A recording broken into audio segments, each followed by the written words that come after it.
Đây là chiếc F-6F Hellcat, là máy bay tiêm kích trên hạm chủ lực Ace của quân đội Mỹ trong Thế chiến II, và cũng là bá chủ Thái Bình Dương một cách xứng đáng. Khi đối đầu với máy bay quân Nhật, màn trình diễn của nó có thể gọi là khuynh đảo chiến trường. Tuy nhiên, trước khi Hellcat ra đời, máy bay chiến đấu Zero của quân Nhật mới là đối thủ số 1. Hiệu suất xuất sắc của nó luôn khiến quân đội Mỹ phải đau đầu không thôi. Với bán kính quay vòng nhỏ, tốc độ nhanh và tầm bay xa, chiếc Zero khi kết hợp với các phi công giàu kinh nghiệm chiến đấu của quân Nhật đã gây ra không ít rắc rối cho quân Mỹ ở khu vực Thái Bình Dương. Trong giai đoạn đầu của cuộc chiến, Zero đã đóng góp 80% số lượng chiến công không chiến, và tỷ lệ trao đổi với máy bay chiến đấu Mỹ đạt mức kinh người là 1/6. Một máy bay Nhật đổi 6 máy bay Mỹ, tạo nên thần thoại Zero nổi tiếng. Thế nhưng, bong bóng rồi cũng sẽ có ngày vỡ. Chiếc Zero bách chiến bách thắng của quân Nhật khi Hellcat xuất hiện, bỗng chốc trở nên yếu ớt không chịu nổi một đòn. Hellcat lần đầu tiên ra mắt vào tháng 3 năm 1943. Sau đó, bắt đầu được trang bị quy mô lớn cho các đơn vị và trở thành máy bay tiêm kích trên hạm chủ lực của quân đội Mỹ. Thiết kế giáp bảo vệ buồng lái và thùng nhiên liệu tự hàn kín giúp nó có thể chịu được các cuộc tấn công bằng đạn súng máy 7.7mm của Zero. So với Zero, Hellcat chiếm ưu thế hơn về tốc độ, hỏa lực và khả năng cơ động theo phương thẳng đứng. Trong suốt Thế chiến II, tỷ lệ trao đổi của Hellcat khi đối đầu với máy bay chiến đấu Zero đạt 1/13. Đối mặt với một trong những máy bay chiến đấu tốt nhất của Nhật Bản là Ki-84 Hayate, tỷ lệ trao đổi cũng đạt 1/9. Sau chiến tranh, mỗi khi các phi công Nhật Bản nói về nỗi sợ hãi và tuyệt vọng của họ trong thời chiến, họ luôn nhắc đến Hellcat. Trong thời gian phục vụ ngắn ngủi 2 năm, Hellcat đã bắn hạ tổng cộng 5.223 máy bay địch, nhiều hơn bất kỳ máy bay nào khác của quân đồng minh. Nó đã chiếm hơn 80% tổng số máy bay địch bị Hải quân Mỹ bắn hạ. Có thể nói rằng, một nửa chiến thắng của quân Mỹ trên chiến trường Thái Bình Dương đều có thể quy công cho Hellcat. Chào mừng đến với Beam & Mer Military. Hôm nay, chúng ta sẽ nói về chiếc danh cơ Thế chiến II, F-6F Hellcat.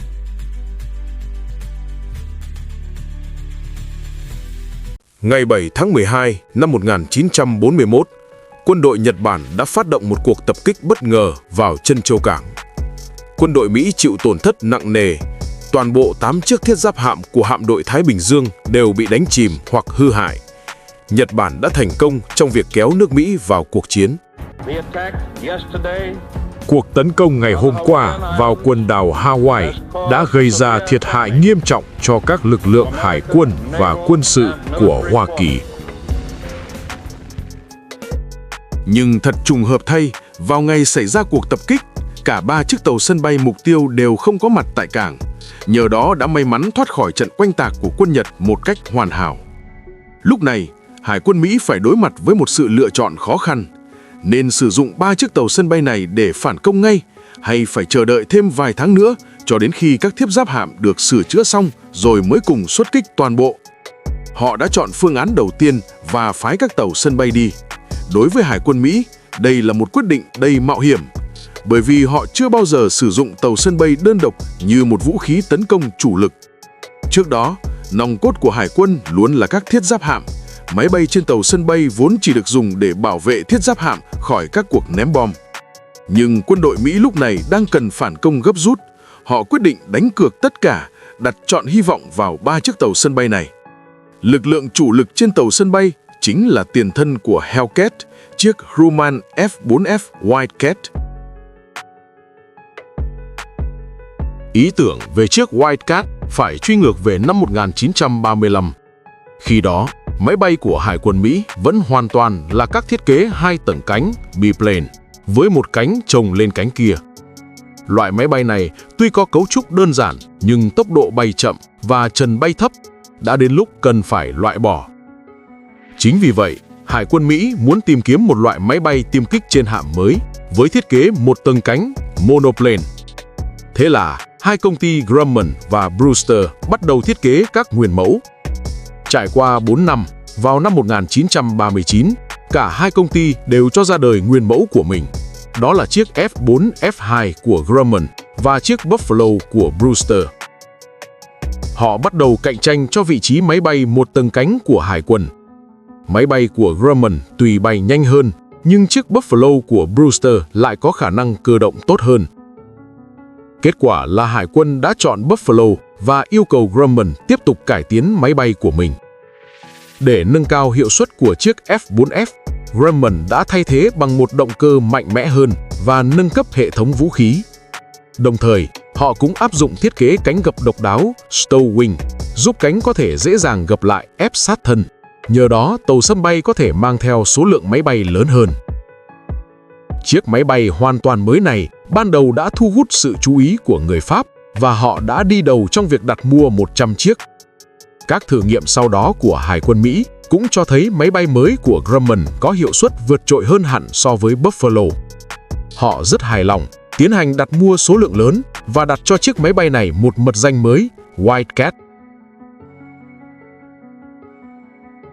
Ngày 8 tháng 12 năm 1941, tại đảo Wake, một hòn đảo nằm cách Hawaii gần 4.000 km về phía Tây.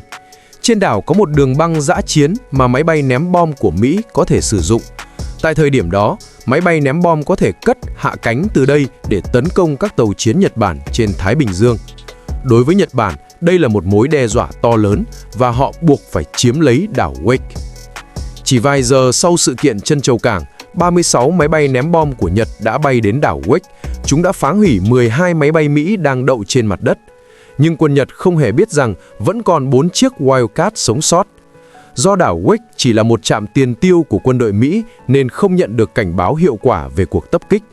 Tuy nhiên, trong số 16 chiếc Wildcat trên đảo, có 4 chiếc đang thực hiện nhiệm vụ tuần tra trên không. Chúng đã may mắn tránh được cuộc không kích và quay trở lại căn cứ đã bị hư hại nặng nề. 4 chiếc Wildcat này là tất cả những gì còn lại của quân đội Mỹ tại đây. 3 ngày sau, vào ngày 11 tháng 12, người Nhật mang theo hạm đội quay trở lại, chuẩn bị một đòn đánh chiếm dứt điểm đảo Wake. Họ nghĩ rằng cuộc xâm lược lần này sẽ rất dễ dàng nên đã chủ quan không mang theo lực lượng yểm trợ đường không. 4 chiếc Wildcat còn sót lại của Mỹ đã thận trọng tổ chức một cuộc kháng cự kiên cường. Chúng phối hợp với hỏa lực phòng thủ trên đảo, đánh chìm 2 tàu khu trục và gây hư hại cho các tàu tuần dương của Nhật. Pháo phòng thủ bờ biển cũng liều mình bắn trả. Hạm đội Nhật Bản rơi vào thế bất lợi, buộc phải vội vã rút lui. Đô đốc Yamamoto Isoroku sau khi biết tin đã vô cùng tức giận. Ông lập tức ra lệnh cho hạm đội tàu sân bay của đô đốc Nagumo Chuichi đến chi viện. 2 tuần sau, người Nhật quay trở lại, mang theo loại máy bay tiên tiến nhất của họ, chiến đấu cơ Zero. Đây là lần đầu tiên Wildcat chạm trán với Zero trong thực chiến. Được coi là viên ngọc quý của quân đội Nhật, Zero sở hữu hiệu suất xuất sắc với tốc độ tối đa đạt 533 km/h. Nhỏ gọn và nhẹ, một chiếc Zero đầy tải vẫn nhẹ hơn Wildcat tới hơn 900 kg, mang lại khả năng cơ động cực tốt. Những chiếc Wildcat nặng nề thất thế trong các vòng quay ngoặt và 4 chiếc Wildcat cuối cùng đã bị phi đội Zero tiêu diệt hoàn toàn. Lần này, họ không thể giữ được nữa. Sau khi cầm cự thêm vài giờ, quân đội Mỹ buộc phải đầu hàng để người Nhật chiếm đóng đảo Wake. Đối với Hải quân Mỹ, đây là một thất bại đau đớn, đồng thời cũng phơi bày sự thật rằng Wildcat thua kém chiếc Zero của Nhật về mọi mặt. Ngay lập tức, họ yêu cầu công ty Grumman bắt đầu nghiên cứu phương án đối phó, phải chế tạo ra một loại máy bay đủ sức để bẻ tay đôi với Zero. Đầu tiên, Grumman đã triệu tập các phi công từng trực tiếp giao chiến với máy bay Zero. Họ hợp tác chặt chẽ với những phi công này để thu thập những thông tin tình báo mới nhất về kỹ thuật của quân Nhật và áp dụng vào bản thiết kế. Họ đã nâng cao vị trí buồng lái để phi công có tầm quan sát tốt hơn xuống phần cánh và mũi máy bay. Dung tích thùng nhiên liệu cũng được mở rộng. Dưới ghế ngồi của phi công và hai bên cánh đều có thùng nhiên liệu, tổng cộng có thể chứa 890 lít xăng, giúp nâng tầm bay tối đa lên tới 2.462 km. Họ cũng cần phải nâng cấp hệ thống động lực của máy bay, nhưng điều này đòi hỏi phải thiết kế lại khung thân máy bay trong khi thời gian đang vô cùng gấp rút. Các kỹ sư của Grumman phải gánh vác một trọng trách nặng nề, bắt buộc phải nhanh chóng chế tạo ra phiên bản nâng cấp của Wildcat.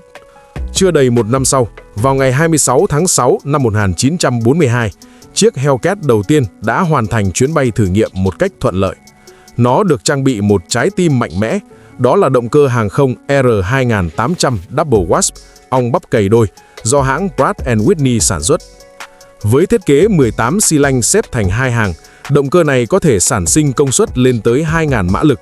Đây là động cơ có công suất trên một đơn vị trọng lượng cao nhất vào thời điểm đó.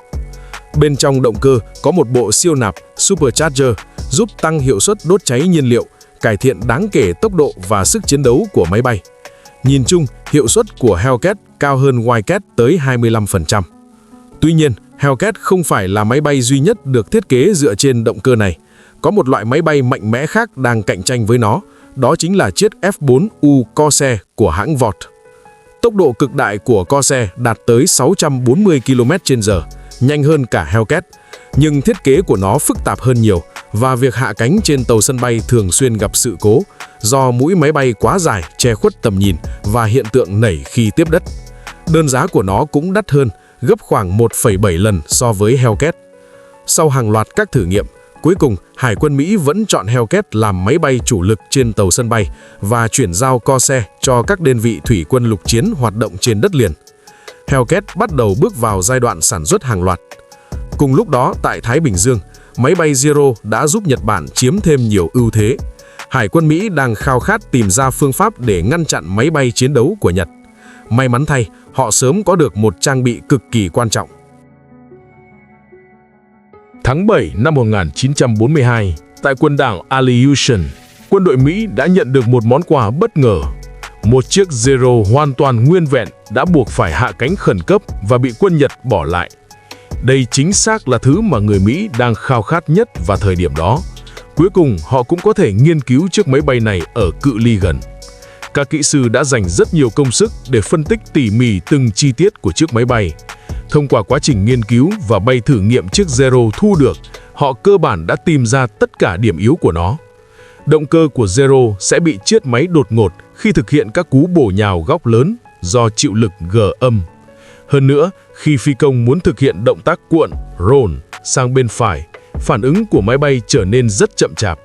Những phát hiện này đã giúp các phi công Hải quân Mỹ nghiên cứu ra những chiến thuật phòng ngự chuyên biệt để khắc chế Zero. Chiến thuật mới kết hợp với máy bay mới, Zero hãy chuẩn bị tinh thần để đón nhận thách thức. Tháng 3 năm 1943, những chiếc Hellcat đầu tiên được phái đến Thái Bình Dương. Nhà máy Grumman hoạt động hết công suất, liên tục vận chuyển máy bay mới ra tiền tuyến. Đến tháng 12 cùng năm, Hải quân Mỹ đã có trong tay 2.500 chiếc Hellcat sẵn sàng điều động bất cứ lúc nào. Nhưng họ vẫn muốn nhiều hơn nữa và yêu cầu Grumman tiếp tục tăng tốc sản xuất. Sau đó, sản lượng hàng tháng của Hellcat đã vượt qua con số 1.000 chiếc, một kỷ lục công nghiệp đáng nể.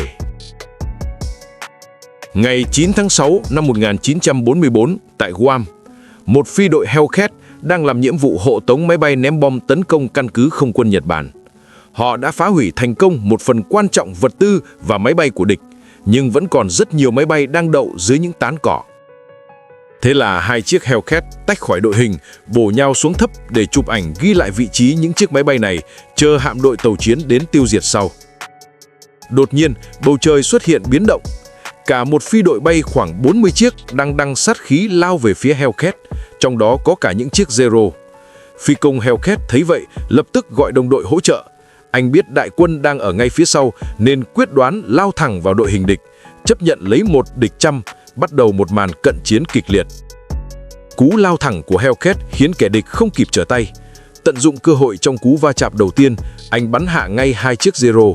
Nhưng máy bay địch quá đông, chúng lập tức quay lại truy đuổi. Chiếc Hellcat buộc phải phòng thủ bị động, hạ độ cao bay sát mặt biển bên dưới đội hình Nhật. Không gian xoay sở bên dưới rất hẹp, chỉ một sơ suất nhỏ là tàn xác. Trong khoảnh khắc nguy cấp đó, đại quân kịp thời ập đến. Cả một trung đoàn Hellcat bắt đầu thế trận bao vây tiêu diệt.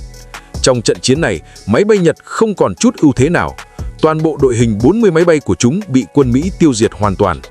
Người phi công đơn thương độc mã lao vào đội hình địch đó sau chiến tranh đã được trao tặng huân chương chữ thập Navy Cross.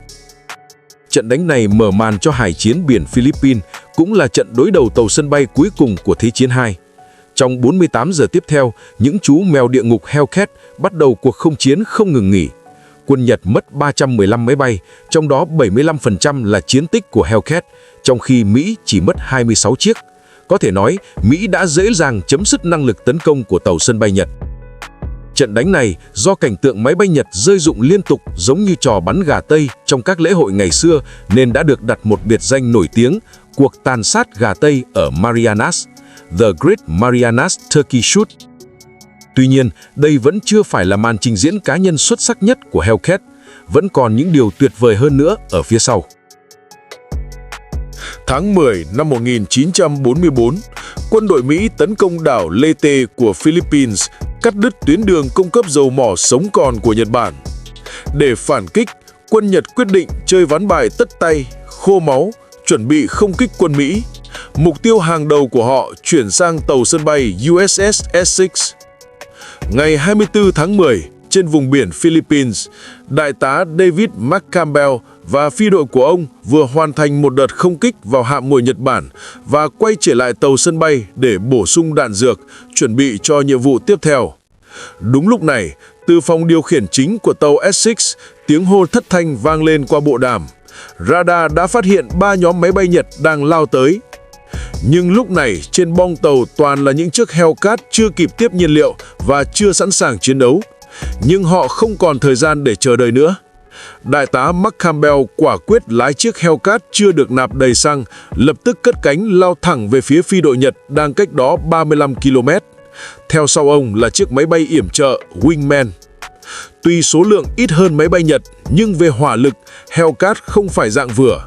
Hai bên cánh được trang bị 6 khẩu súng máy Browning M2 12.7mm, có thể bắn ra 2.500 viên đạn với độ chính xác cực cao chỉ trong vòng 8 giây. Khi sắp tiếp cận đội hình Nhật, những chiếc Hellcat bắt đầu leo cao. Họ chuẩn bị bổ nhào từ trên cao xuống để tấn công và xé lẻ đội hình địch. Chiến thuật này cực kỳ hiệu quả. Sau vài đợt xung kích, máy bay Nhật đã hoàn toàn tan rã, giờ là lúc có thể tiêu diệt từng chiếc một.